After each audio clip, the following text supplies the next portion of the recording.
Hello everyone, welcome you all in your own channel learn everything. So ਅਸੀਂ ਕਰ ਰਹੇ ਸੀ ਕੈਮਿਸਟਰੀ ਦਾ ਚੈਪਟਰ ਸੋਲੂਸ਼ਨ ਦੇ ਵਿੱਚ ਆਪਾਂ ਪਹਿਲਾਂ ਜੋ ਸੋਲੂਬਿਲਿਟੀ ਸੀ ਹੋਰ ਵੀ ਜਿੰਨੇ ਇੰਪੋਰਟੈਂਟ ਕਨਸੈਪਟਸ ਸੀ ਕਰ ਲਏ ਸੀ। ਦੈਨ ਸਿਲੇਬਸ ਦੇ ਵਿੱਚ ਨੈਕਸਟ ਮੈਂਸ਼ਨ ਹੈਗਾ ਦੈਟ ਇਜ਼ ਕੋਲੀਗੇਟਿਵ ਪ੍ਰੋਪਰਟੀਜ਼। ਠੀਕ ਹੈ, ਬਹੁਤ ਇੰਪੋਰਟੈਂਟ ਆ। ਸਿਲੇਬਸ ਦੇ ਵਿੱਚ ਮੈਂਸ਼ਨ ਹੈਗਾ ਕੋਲੀਗੇਟਿਵ ਪ੍ਰੋਪਰਟੀਜ਼। देखो what are the colligative properties? The properties of the solution which are only depend upon the number of solute particle, not on the nature of solute. That means ਜਿਹੜਾ ਤੁਸੀਂ solute add ਕਰ ਰਹੇ ਹੋ ਕੋਈ ਵੀ ਇਦਾਂ ਦੀ property ਜਿਹੜੀ ਸਿਰਫ solute ਦੇ ਨੰਬਰਸ ਤੇ ਡਿਪੈਂਡ ਕਰਦੀ ਕਿ ਕਿੰਨੇ ਨੰਬਰ ਆਫ solutes ਤੁਸੀਂ solute particles ਕਿੰਨੇ ਕੁ ਐਡ ਕਰ ਰਹੇ ਹੋ। ਮਤਲਬ ਕਿ ਉਹ solute particle ਦੇ ਐਡ ਕਰਨ ਨਾਲ ਘਟੇਗੀ ਵਧੇਗੀ, ਸਿਰਫ ਉਹਨੂੰ ਇਸ ਚੀਜ਼ ਨਾਲ ਫਰਕ ਪਏਗਾ, ਉਹਨੂੰ solute ਦੇ ਨੇਚਰ ਦੇ ਨਾਲ ਫਰਕ ਨਹੀਂ ਪਏਗਾ। ਕਲੀਅਰ? ਕੋਲੀਗੇਟਿਵ ਪ੍ਰੋਪਰਟੀਜ਼ ਕੀ ਹੁੰਦੀਆਂ? ਸਿੰਪਲੀ ਪੁੱਛਿਆ ਸਕਦਾ what do you mean by colligative property papers कि ਜਿਹੜੀਆਂ which depends only on the number of solute particle not on the nature of solute। Clear? Okay, ਤੇ ਗੱਲ ਹੈਗੀ ਆ ਇਨ ਦਾ ਸੋਲੂਸ਼ਨ ਦੀ ਗੱਲ ਹੈ ਕਿ ਸੋਲੂਸ਼ਨ ਦੇ ਵਿੱਚ ਆਪਾਂ ਗੱਲ ਕਰ ਰਹੇ ਹਾਂ। ਸਾਡੇ ਕੋਲ ਚਾਰ ਤਰ੍ਹਾਂ ਦੀਆਂ ਕੋਲੀਗੇਟਿਵ ਪ੍ਰੋਪਰਟੀ ਹੁੰਦੀਆਂ। First is relative lowering in vapour pressure, second is elevation in boiling point, third is depression in freezing point and last is osmotic pressure. इस वीडियो च आप दो डिस्कस करांगे, बाकी नेक्स्ट करांगे। ठीक है, so first is the relative lowering in vapour pressure जो ऑलरेडी पिछली वीडियो च दा कांसेप्ट हो गया सी। हाँ, इसे मैं ਡਰਾਈਵ ਕਰਾਇਆ ਸੀ for the non ideal solution. ਰੋਲਟਰਾ ਲਗਾ ਕੇ ਤਾਂ ਸਾਡੇ ਕੋਲ ਲਾਸਟ ਕੀ ਡਰਾਈਵ ਹੋਇਆ ਸੀ? Relative lowering in vapour pressure. ਇੰਨੀ ਆਈ ਸੀ ਨਾ, ਇਹ ਕਾਂਸੈਪਟ ਮੈਨੂੰ ਕਰਾਉਣ ਦੀ ਲੋੜ ਨਹੀਂ। ਜਿਹਨੇ ਇਹ ਪੂਰਾ ਕਰਨਾ ਹੈ ਉਹ ਪਿਛਲੀ ਵੀਡੀਓ ਦੇਖ ਲਵੇ। ਠੀਕ ਹੈ, ਡਿਸਕ੍ਰਿਪਸ਼ਨ ਚ ਉਹਦਾ ਲਿੰਕ ਵੀ ਮੈਂ ਪ੍ਰੋਵਾਈਡ ਕਰ ਦਵਾਂਗੀ। ਹੁਣ ਦੇਖੋ ਮੈਂ ਪ੍ਰੂਵ ਕਰਨਾ ਹੈ ਕਿ ਵਾਕਈ ਜਿਹੜੀ relative lowering in vapour pressure ਕੀ ਵਾਕਈ ਇਹ ਨੰਬਰ ਆਫ ਸੋਲਿਊਟ ਪਾਰਟੀਕਲ ਤੇ ਡਿਪੈਂਡ ਕਰਦੀ ਹੈ।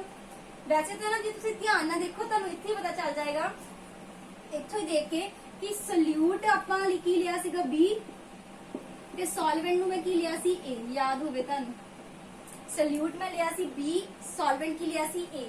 ਤਾਂ ਇਹ ਜਿਹੜੀ relative lowering in vapour pressure ਕਿਹਦੇ equal to mole fraction of B। What is the mole fraction of B? Number of moles B ਦੇ upon B plus A।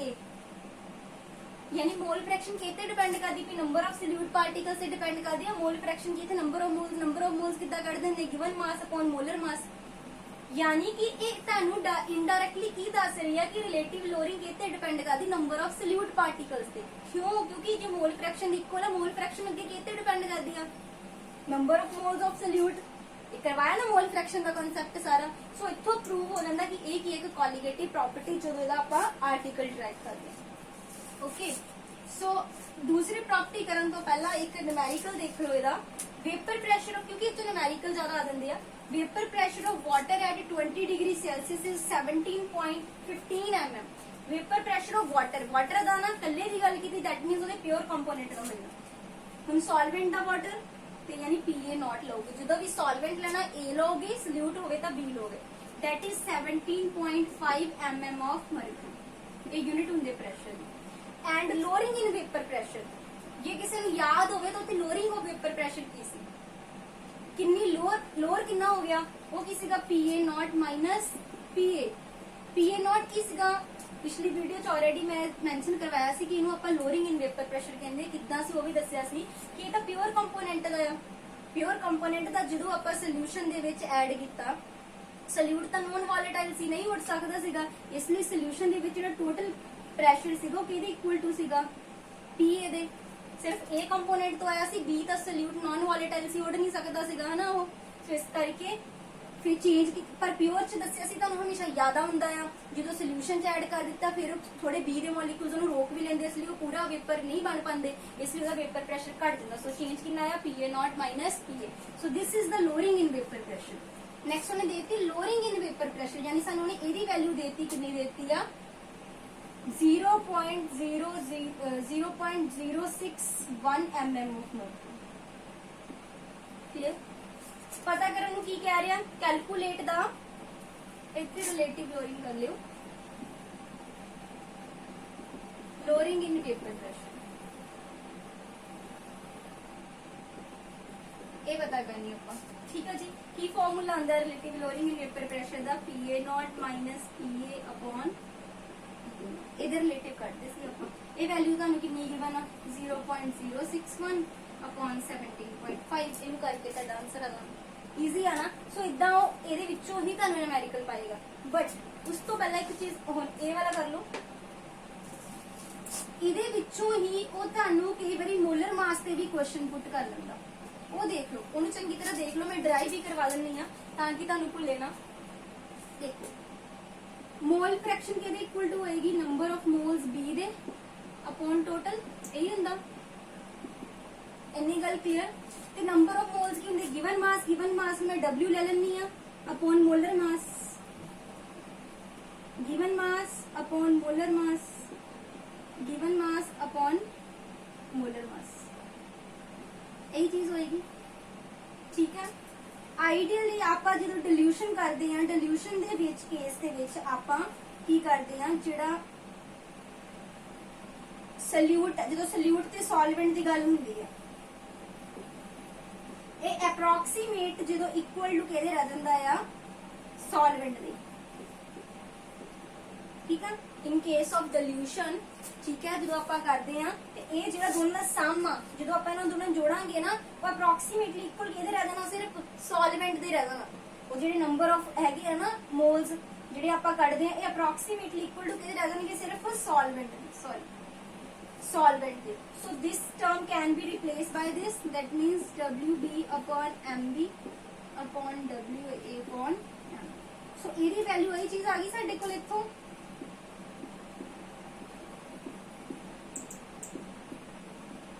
इनू solve करके ये चीज बन गई, पता लग गई। सो ये आ गई साडे को मोल फ्रैक्शन B की वैल्यू, ये आपां करांगे इत्थे पुट करना। ये दोनों दा प्लस ध्यान रखियो, अप्रोक्सीमेटली सॉल्वेंट दे रहना डिल्यूशन दे।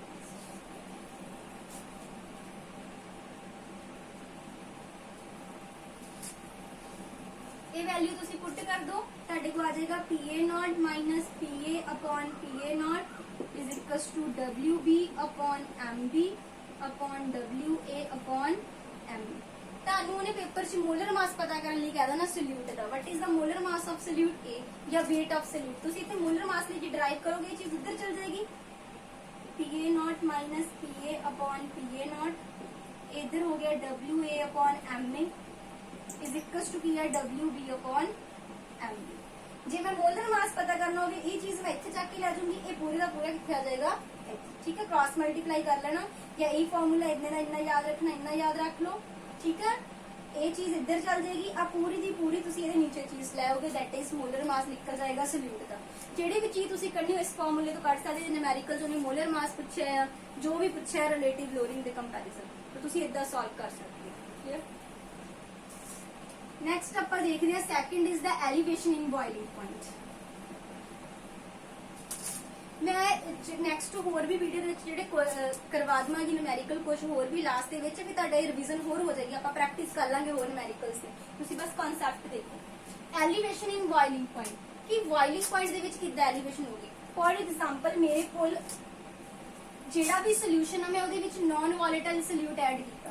ਤੁਹਾਨੂੰ ਪਤਾ ਨਾਨ ਵੋਲੇਟਾਈਲ ਸੋਲਿਊਟ ਤਾਂ ਈਜ਼ੀਲੀ मतलब इवैपोरेट नहीं होएगा, तो वेपर प्रेशर जल्दी नहीं रीच होएगा, ठीक है। सो सल्यूट साडा केड़ा है, नॉन वॉलेटाइल है, याद रखो ये ओदे लिए आपां कर रहे हैं नॉन वॉलेटाइल। क्लियर।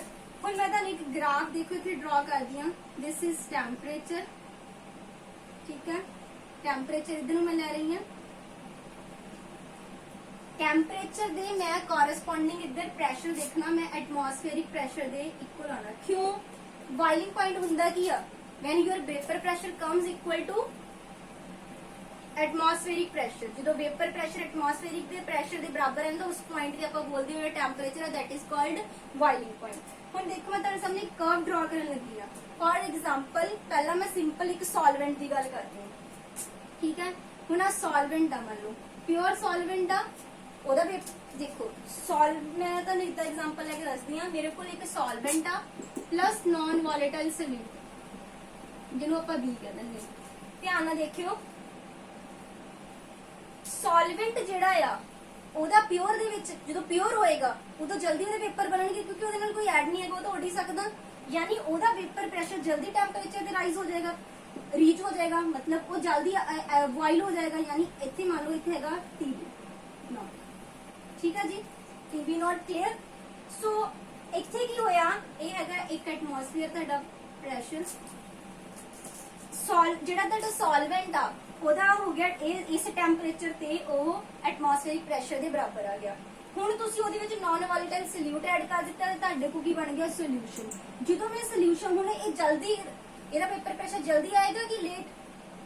ਨਹੀਂ ਬਣਨਗੇ ਨਾ ਜਲਦੀ ਪੇਪਰ ਪ੍ਰੈਸ਼ਰ ਜਲਦੀ ਤੁਹਾਨੂੰ ਜ਼ਿਆਦਾ ਗਰਮ ਕਰਨਾ ਪੈਣਾ ਉਹਨੂੰ ਜ਼ਿਆਦਾ, ਯਾਨੀ ਉਹ ਅੱਗੇ ਜਾ ਕੇ ਕਿਸੇ ਹੋਰ ਟੈਂਪਰੇਚਰ ਦੇ ਇਹਦੇ ਕੋਰਸਪੋਂਡਿੰਗ ਮੈਂ ਲੈ ਲੈਣੀ ਹੈ TB। ਠੀਕ ਹੈ ਕਿ ਸੋਲਿਊਸ਼ਨ ਜਿਹੜਾ ਆ ਕਿਉਂਕਿ ਉਹਦੇ ਵਿੱਚ ਨਾਨ ਵੋਲੇਟਾਈਲ ਸੋਲਿਊਟ ਐਡ ਕਰ ਦਿੱਤਾ। ਥੋੜਾ ਹੋਰ ਮੈਂ ਕਿੱਦਾਂ ਸਮਝਾ ਸਕਦੀ ਹਾਂ, ਆ ਲੋ ਪਿਓਰ ਸੋਲਵੈਂਟ A ਆ, ਇਹ ਜਲਦੀ ਇਵੈਪੋਰੇਟ ਹੋ ਗਿਆ, ਇਹਨੂੰ ਕੋਈ ਪ੍ਰੋਬਲਮ ਨਹੀਂ। ਜਦੋਂ ਮੈਂ ਇਹਦੇ ਵਿੱਚ ਨਾਨ ਵੋਲੇਟਾਈਲ ਸੋਲਿਊਟ ਐਡ ਕਰ ਦਿੱਤਾ ਹੁਣ ਇਹਨੇ ਰੋਕ ਵੀ ਲਗਾਣੀ ਆ। ਇਹ ਜਿਹੜੇ ਸੋਲਿਊਟ ਪਾਰਟੀਕਲ ਸ਼ੂਗਰ ਤੁਸੀਂ ਐਡ ਕਰਤੀ, ਯੂਰੀਆ ਗਲੂਕੋਜ਼ ਕੁਛ ਇਦਾਂ ਦਾ ਐਡ ਕਰ ਦਿੱਤਾ, ਉਹ ਕੀ ਹੋਏਗਾ ਇਹਦੇ ਮੋਲੀਕਿਊਲਸ ਨੂੰ ਰੋਕ ਲਗਾਏਗਾ, ਤੁਹਾਨੂੰ ਇਹਨੂੰ ਹੋਰ ਹੀਟ ਕਰਨਾ ਪੈਣਾ ਵੇਪਰ ਬਣਾਉਣ ਲਈ। ਯਾਨੀ ਕਿ ਮਤਲਬ ਕਿ ਇੱਕ ਐਟਮੋਸਫੇਅਰ ਤੱਕ ਆਉਣ ਲਈ ਤੁਹਾਨੂੰ ਹੋਰ ਟੈਂਪਰੇਚਰ ਦੇਣਾ ਪੈਣਾ। ਯਾਨੀ ਕਿ ਹੁਣ ਇਸ ਸੋਲਿਊਸ਼ਨ ਦਾ ਜਿਹੜਾ ਟੈਂਪਰੇਚਰ ਆ ਉਹ ਇੱਥੇ ਜਾ ਕੇ ਇਹ ਚੀਜ਼ ਬੋਇਲ ਕਰੇਗੀ, ਇੱਥੇ ਬੋਇਲਿੰਗ ਪੁਆਇੰਟ ਉਹਦਾ ਆਏਗਾ। ਠੀਕ ਹੈ, ਜ਼ਿਆਦਾ ਟੈਂਪਰੇਚਰ ਦੇਣਾ ਪਏਗਾ। ਜਦੋਂ ਵੀ ਤੁਸੀਂ ਨਾਨ ਸਿੰਪਲ ਪਾਣੀ ਲੈ ਲਓ ਤੇ ਉਹਦੇ ਵਿੱਚ ਸ਼ੂਗਰ ਐਡ ਕਰੋ, ਬੋਇਲਿੰਗ ਪੁਆਇੰਟ ਸ਼ੂਗਰ ਵਾਲੇ ਦਾ ਲੇਟ ਆਏਗਾ।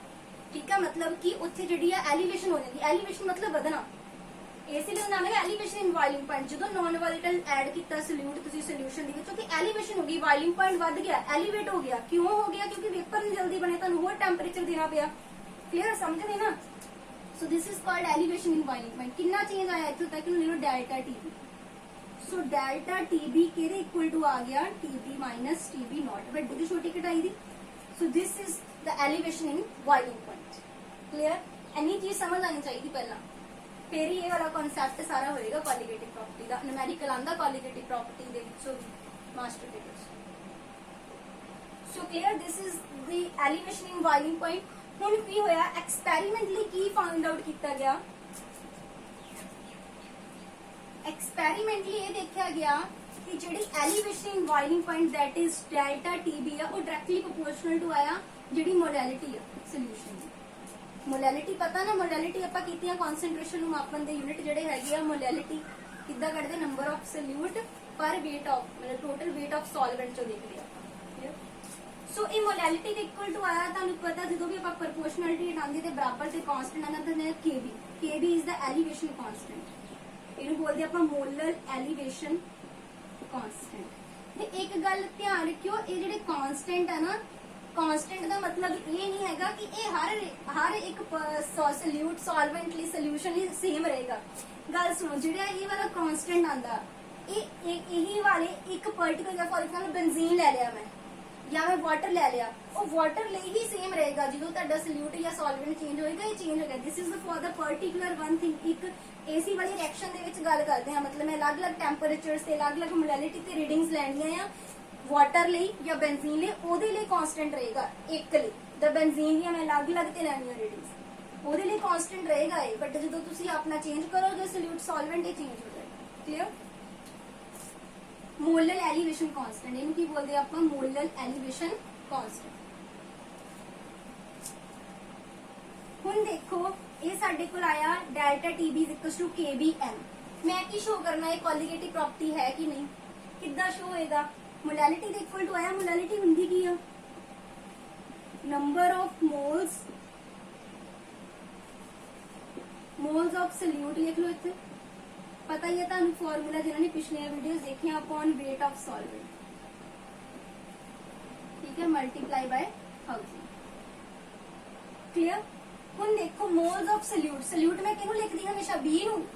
ਕੀ ਹੋਏਗਾ? ਗਿਵਨ ਮਾਸ W ਵੀ ਲੈ ਲਿਆ ਅਪਨ ਮੋਲਰ ਮਾਸ M ਵੀ ਲੈ ਲਿਆ। ਨੰਬਰ ਆਫ ਮੋਲਸ ਨਿਕਲ ਗਏ, weight W ਮੈਂ ਲੈਣੀ ਆ weight, ਜਿਹੜਾ ਆ M ਕੈਪੀਟਲ ਹੈ ਮੋਲਰ ਮਾਸ। ਤੁਹਾਨੂੰ ਪਤਾ ਨਾ ਨੰਬਰ ਆਫ ਮੋਲਸ ਕਿਦਾਂ ਕੱਢਦੇ? Given weight upon molar weight multiply by 1000। ਜੋ ਤੁਸੀਂ ਇੱਥੇ ਪੁੱਟ ਕਰੋਗੇ what you will get is equals to KB into ਇਹ ਵੈਲਿਊ ਪੁੱਟ ਕਰੋਗੇ WB ਅਪਨ MB ਨਾਲ ਕੀ ਹੈਗਾ ਤੁਹਾਡੇ ਕੋਲ WA ਮਲਟੀਪਲਾਈ ਬਾय 1000। ਸੋ ਇਹ ਵੈਲਿਊ ਆ ਜਾਏਗੀ ਤੁਹਾਡੇ ਕੋਲ। ਇਹ ਬਹੁਤ ਈਜ਼ੀ ਹੈ ਡਿਰਾਈਵ ਕਰਨੇ, ਕੁਝ ਔਖੇ ਨਹੀਂ ਹੈਗੇ। ਕਿ ਇਹ ਵਾਲੀ ਵੈਲਿਊ ਆ ਗਈ delta TB is equals to KB into WB upon WA 1000। ਨਾਲ ਕੀ ਹੈ ਤੁਹਾਡੇ ਕੋਲ MB।